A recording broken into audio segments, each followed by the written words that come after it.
Hello everyone, Ladislas Moise from thewanderinginvestor.com. So today I'm on the Red Sea in beautiful Egypt, and I wanted to make this video to address some of the misconceptions that people have with regards to Egypt, because whenever I post content on Egypt, whether it be for real estate or the citizenship by investment program, I get so much hate from people.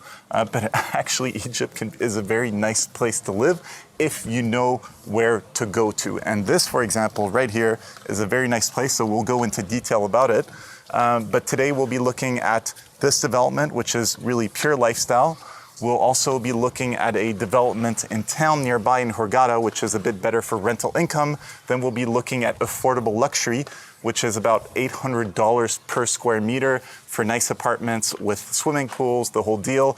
And then we'll be looking at a potential capital appreciation place. So Hany here, I've been working with Hany for a while.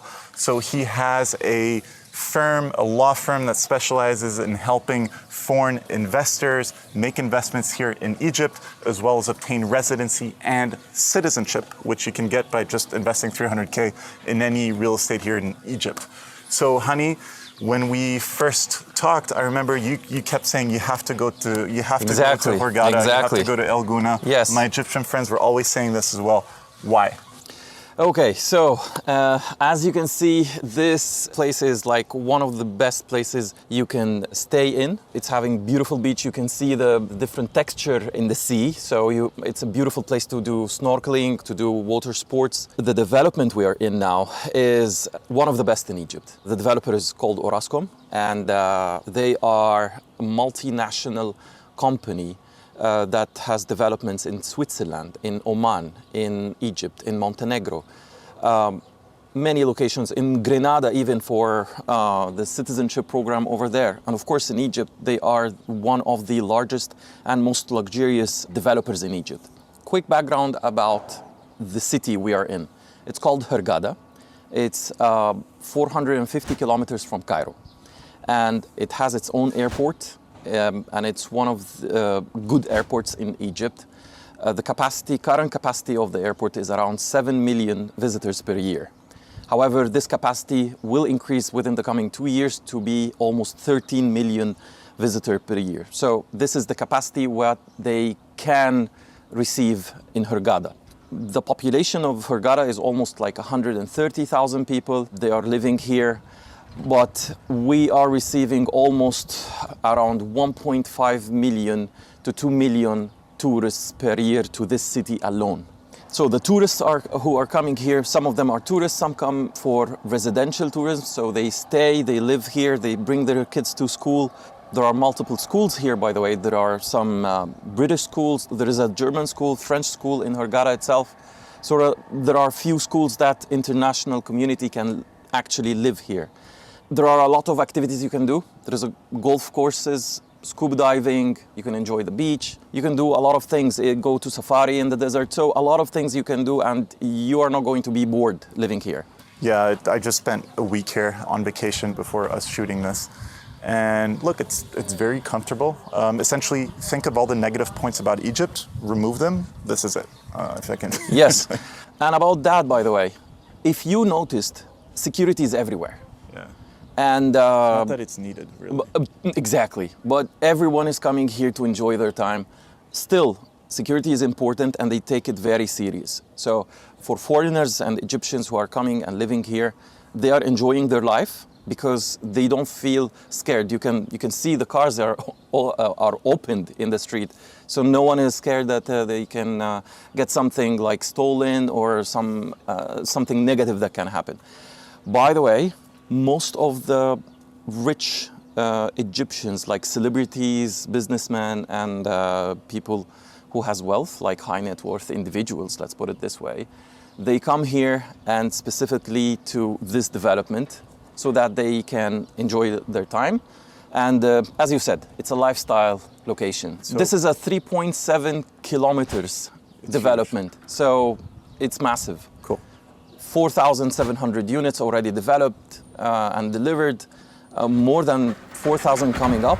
Yeah. So you can imagine the magnitude of the place.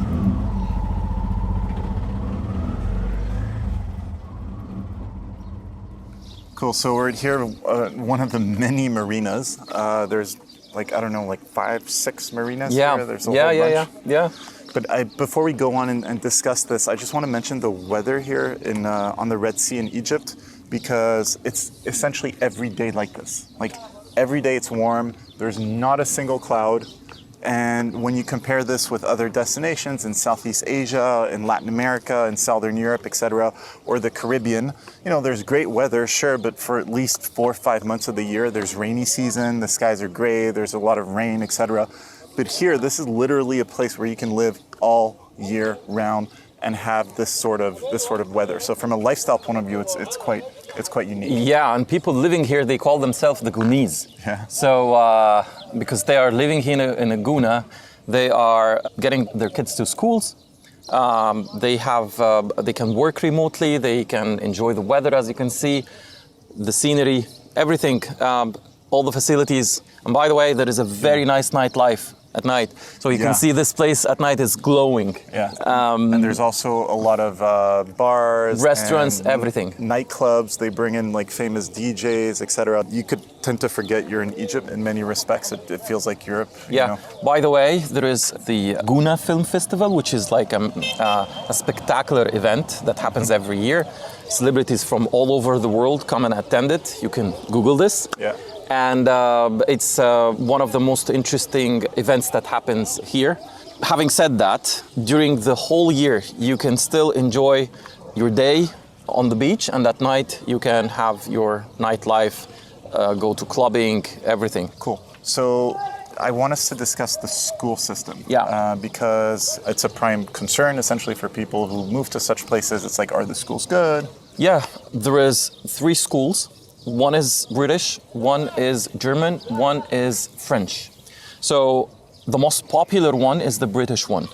So they are teaching the British curriculum, but in the same time, I wouldn't say like very, very liberal like the American way. Still, it has the conservative way of raising your kids. If someone is conservative, they can also move here. And a lot of the teachers I saw, because I met some of them at one of the beach bars, they're actually from the UK, they're from Australia, they're from Canada. Yes. This is a typical lifestyle of someone who wants to move here. So he has or she has her job in the morning in the school, and then at night she can or he can enjoy his life like a tourist, let's put it this way. Cool, because I have an increasing amount of clients from Western countries. They're looking to leave because of the education of their children. They don't necessarily agree with some of the policies. And when we discuss some options, actually Egypt is a surprisingly good option for such people. It's easy to get residency, and these schools are quite good and they're not too expensive. Like, how much are we talking in terms of tuition?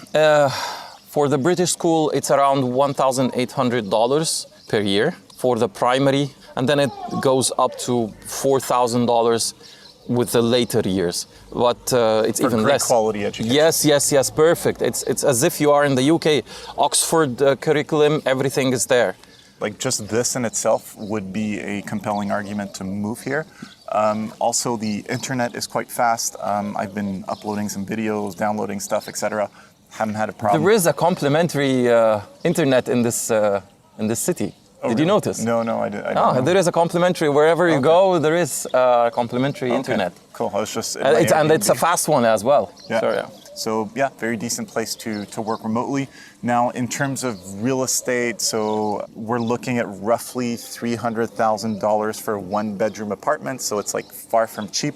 We'll go check out other developments that are a lot more affordable, but that's pretty much the market price here. It's like a very specific market. Yes, because again, this is a lifestyle location.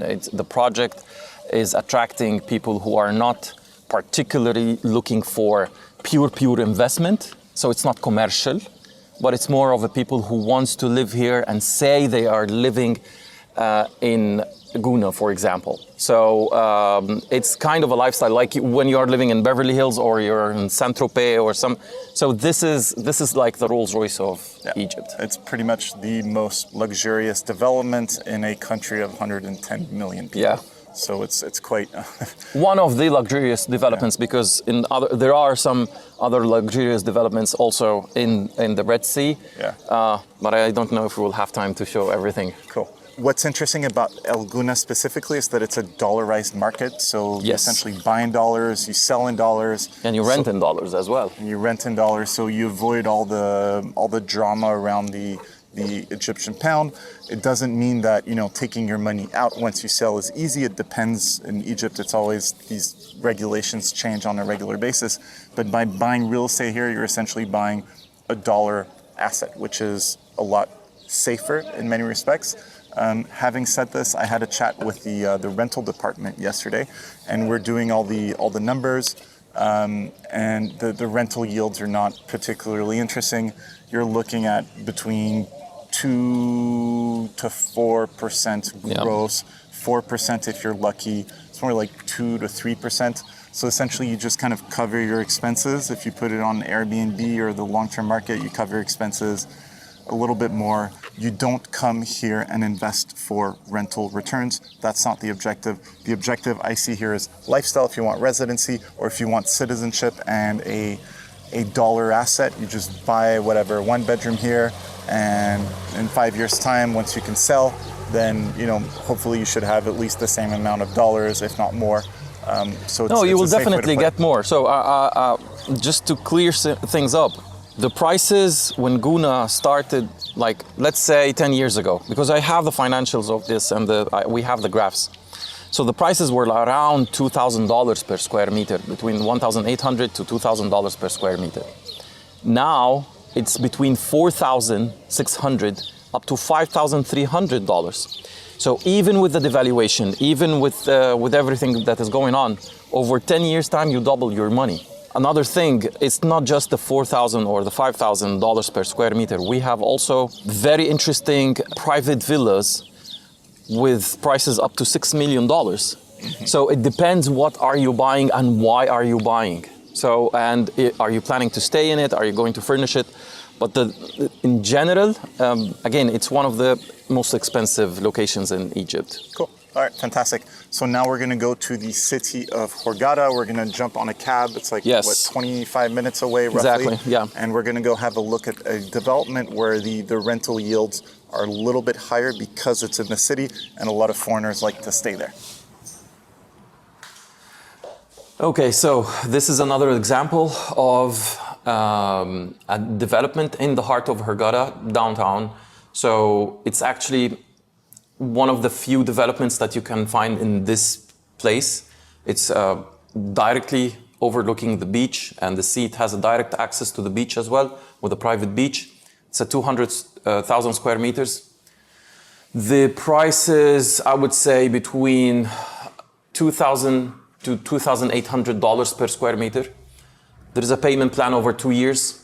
And then if you do something like for the citizenship, let's say, and you need to pay directly, so you'll get a 10% discount on the price that you're making, which will automatically makes for you, like 5% more when you do the rental thing. Cool. So essentially the key selling point is the location. It's in Hurghada. Sure. Cool. Great. So now we're going to go check out one of the apartments and do some of the numbers in terms of ROI. Cool. Okay. So we're in this apartment. We're just going to go through again. This is not a channel where we do property tours. But yeah, 2 bedroom, 2 bathroom. See how many square meters net? So it's 137 square meters. And this is like a typical 2-bedroom apartment in Hurghada. However, the view here is way better than in downtown. Okay, and it's important to note that in Egypt, the square meters are typically in gross. So net, I'd say about 100 square meters net. Yeah, something like that. Okay, cool. Look. So 2 bedrooms, 2 bathrooms. Okay, okay, the view's really nice. We're gonna go check it out in detail. The finishings are what they are. So this is a product mostly for Europeans, correct? Yes. So most of the people who are buying in such type of compounds are Europeans, Germans.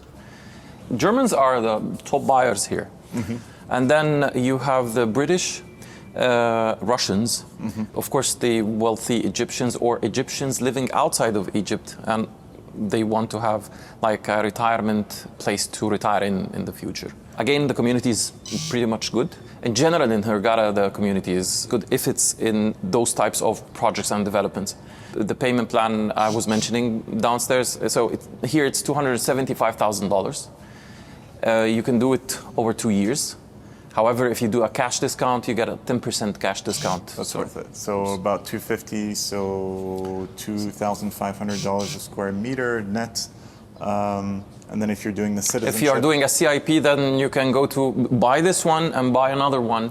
Actually, the next development, yes, which is the really next cheap. developers that we're going to see. So essentially, Gouna is a lot more luxurious.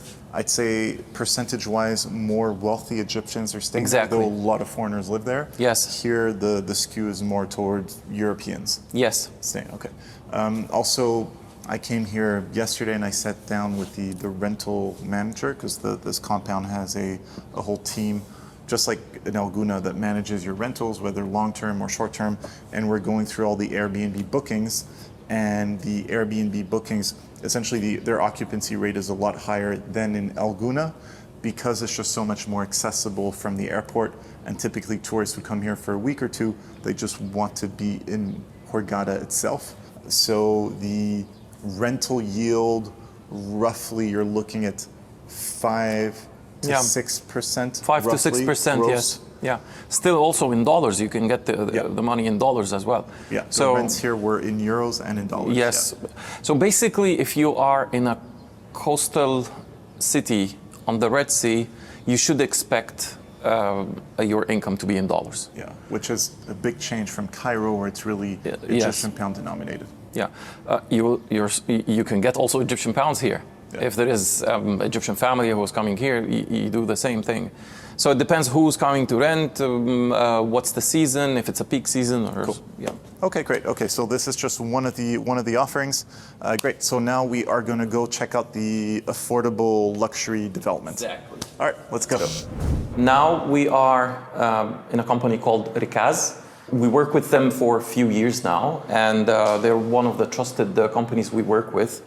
Ms. Mila is going to show us the project, the amenities, everything about the project, and I think she can take it from there. So, please. All right. Let me first to introduce the location of our project. We are located in south area of Hurghada. Actually, it's the site of luxurious resorts such as Sahel Hashish, Makadi Heights, and Soma Bay. Yeah, so I was vacationing before in one of these this week in one of these resorts here, and then there it's all luxury resorts, and the city is just moving in this direction. Yeah, exactly. So it's like only 2 minutes from the gate of Sahel Hashish, what is high-class resort. We are 15 minutes from the airport by direct road, not through the city, and we are just 4 minutes walking distance from the largest shopping mall in Hurghada, Senza Mall. Let me show you the master plan of the project. It's 40,000 square meter, and it has 255 units in the project. So our main concept is creation maximum of privacy for every resident of Lazuli. How we do it? We added private outdoor areas to all our apartments. It's private gardens or private rooftop terraces, and also you can have private swimming pool or private jacuzzi. Let me show you an example of one of the units. For example, this one is the largest one. It's even more house than apartment. It's 135 square meter plus 53 square meter garden, 2 bedrooms, 2 bathrooms on the ground floor with 2 entrances, one entrance through the building and one entrance, private entrance from the garden.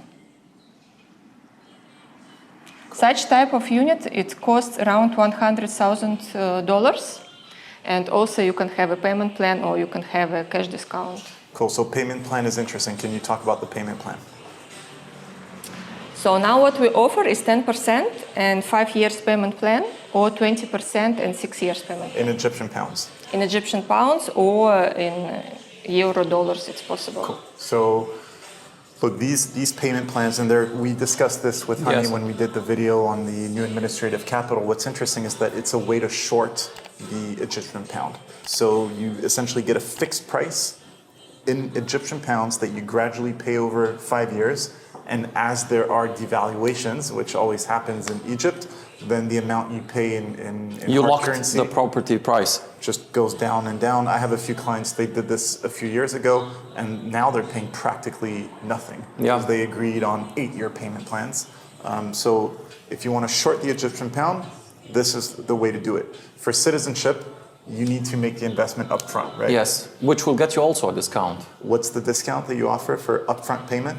20%. 20%, okay. So essentially we're looking at, you said 130 the unit, but that's gross, so it's like 100 net plus a garden of 50. Yeah. So it's like $1,000 a square meter over 5 years with like a nice garden, or upfront $800 a square meter. And this is essentially what you get. Obviously you need to pay for the pool and like the furniture and stuff like that. But in terms of overall value, this is quite compelling. I can't think of too many markets right now in the world where you can get a nice apartment, close to the beach, close to an international airport with flights to all over Europe, the Middle East, Central Asia, where you pay $800 a square meter, and there are swimming pools, and I think there's a co-working space. Co-working space, we have it in clubhouse, and we have court for paddle tennis as well. Cool, and you also have the rooftop units where, you can have a jacuzzi up there, a swimming pool. I mean, $800 a square meter is I can't think of too many markets in the world that offer that level of value. And you even have some cheaper units as well, some things for $30,000 if I remember correctly.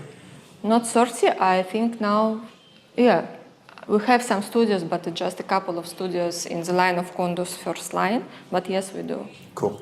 So look, Hany, how much is so citizenship is 300,000. Yeah. So theoretically for 300,000 you can buy one of these entire townhouses with 3 apartments. And you're probably welcome. Another Manage them. 1 or 2 of the apartments, so you get a whole bunch, which I think for citizenship is interesting, because also one of the issues that people need to be aware of is when you invest in Egypt, getting money out of Egypt is not always easy. Right now, it's not too bad because there was the devaluation, and capital controls and forex controls have mostly been removed. But at times in Egypt, there are capital or forex controls.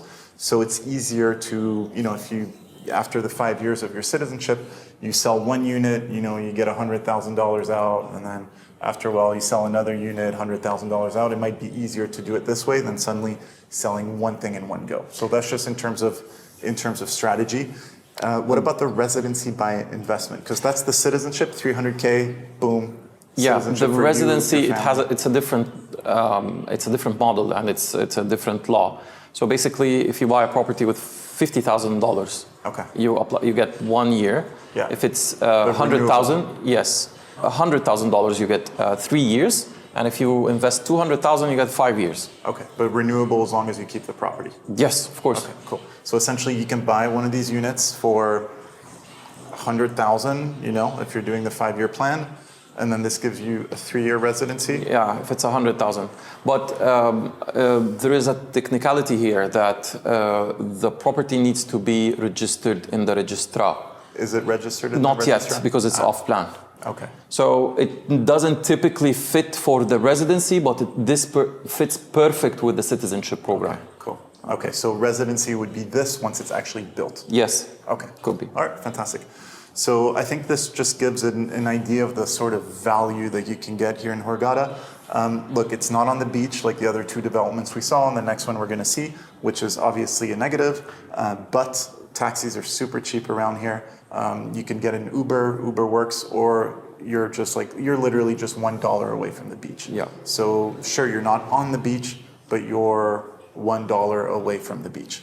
So it's not too much of an issue, I'd say. So for, even for European retirees or people that want to, Or even for rentals, it's perfect also for... I don't know.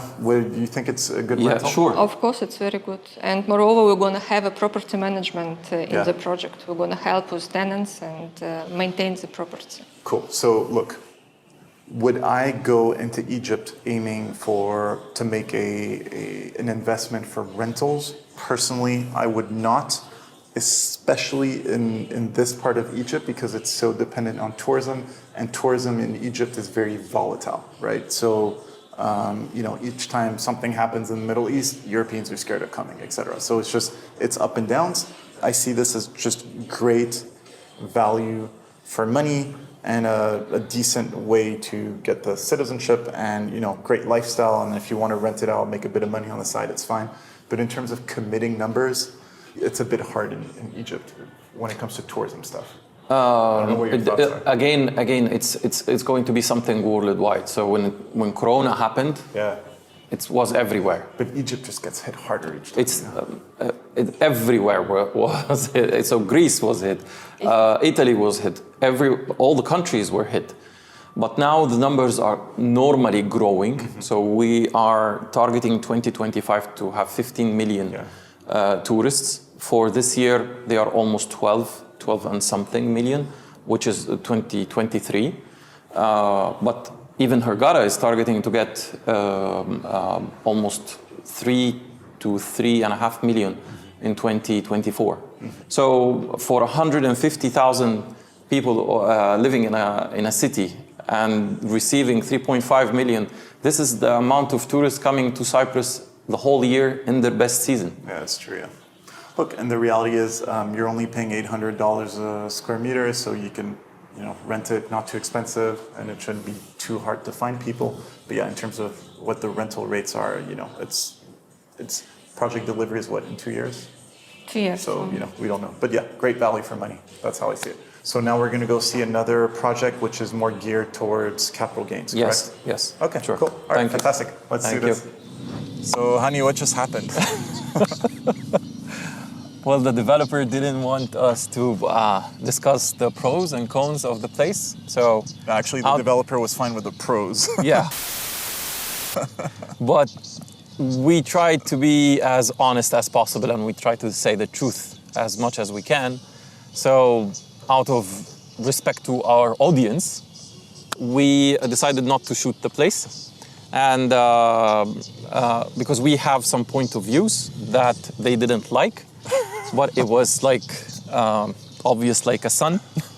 I have also my point of view, which is opposite to yours. This is something that we can agree on, but bottom line is they were not allowing us to do this video properly. But they were nice. They gave us a car ride out of the development. Yeah, so... Cool. So anyways, we saw 3 developments, I think, that show a bit of the range of what you can get here, which is important. It's about showing the range, not specific developments. And I think the Red Sea of Egypt is a destination that people just don't fully understand when it comes to lifestyle point of view, especially when you combine it with an interesting residency by investment program, even more so the citizenship by investment program. So it's like you put $300,000 in any real estate in Egypt. If you want, you can mix it with people who really want to diversify. They can get an apartment in New Cairo where it's going to be steady capital gains with a steady rental income, not very high but very steady. They can add a little bit of new administrative capital. We did a whole video on that for just speculation. It's pretty cheap there. The president wants the capital to become, then definitely there'll be very interesting capital gains to be seen. And then you can mix it here with a lifestyle property, etc. So Egypt is huge. It's 110 million people.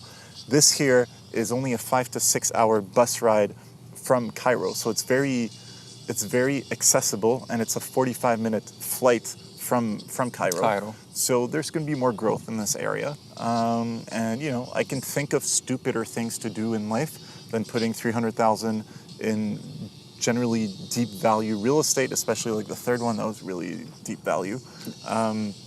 Debatable. In what sense? Because the price over the years increased not because of the reasons that you think. It's because of the reasons that is coming from the domestic demand. Again, A lot of domestic demand. yes. Yeah.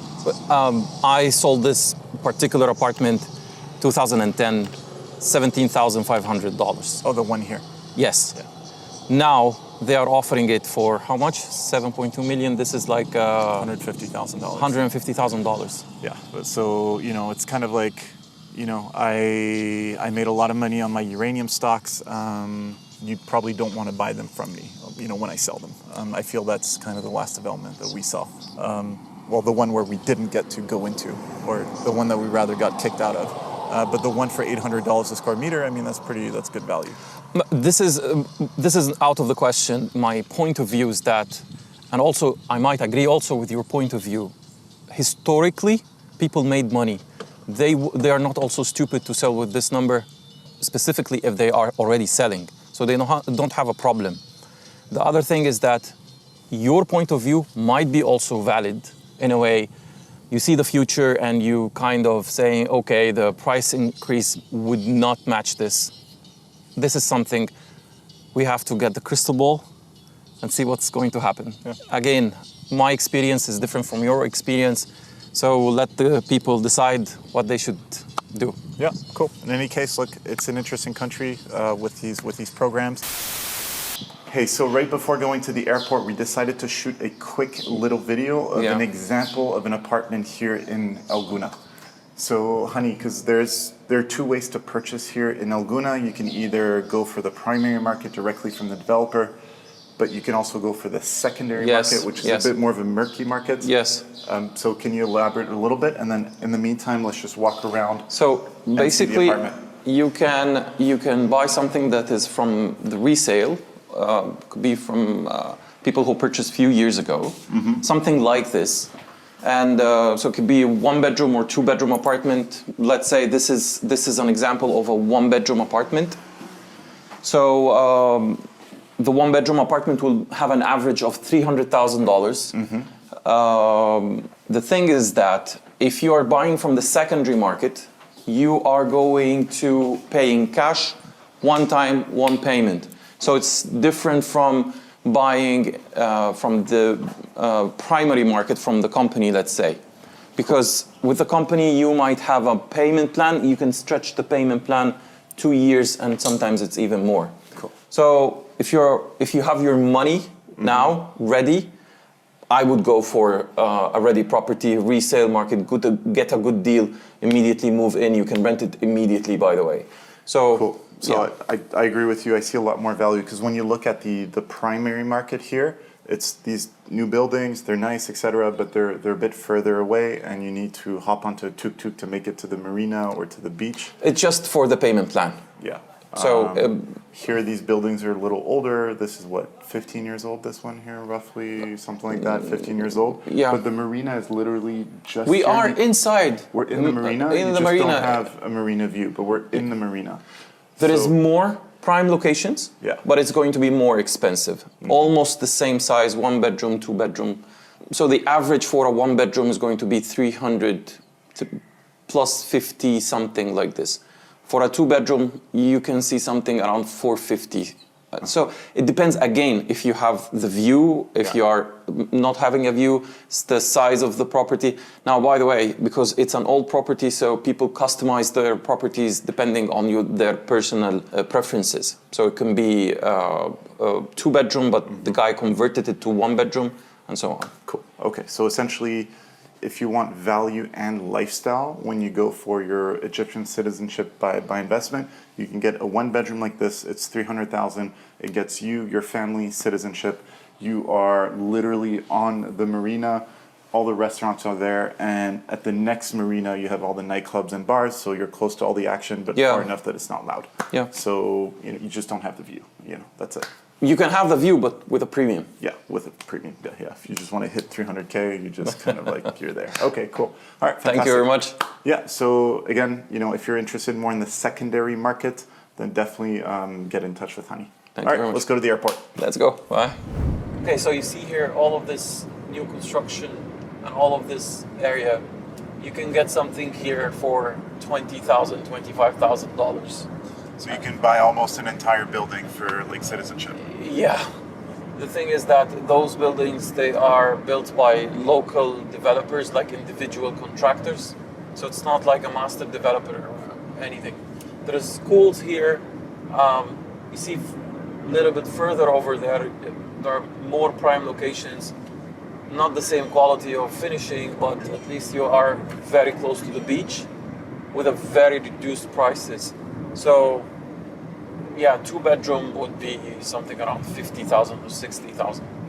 Look, and again, like it looks kind of all right from outside, but inside these buildings are horrific. The quality is really bad.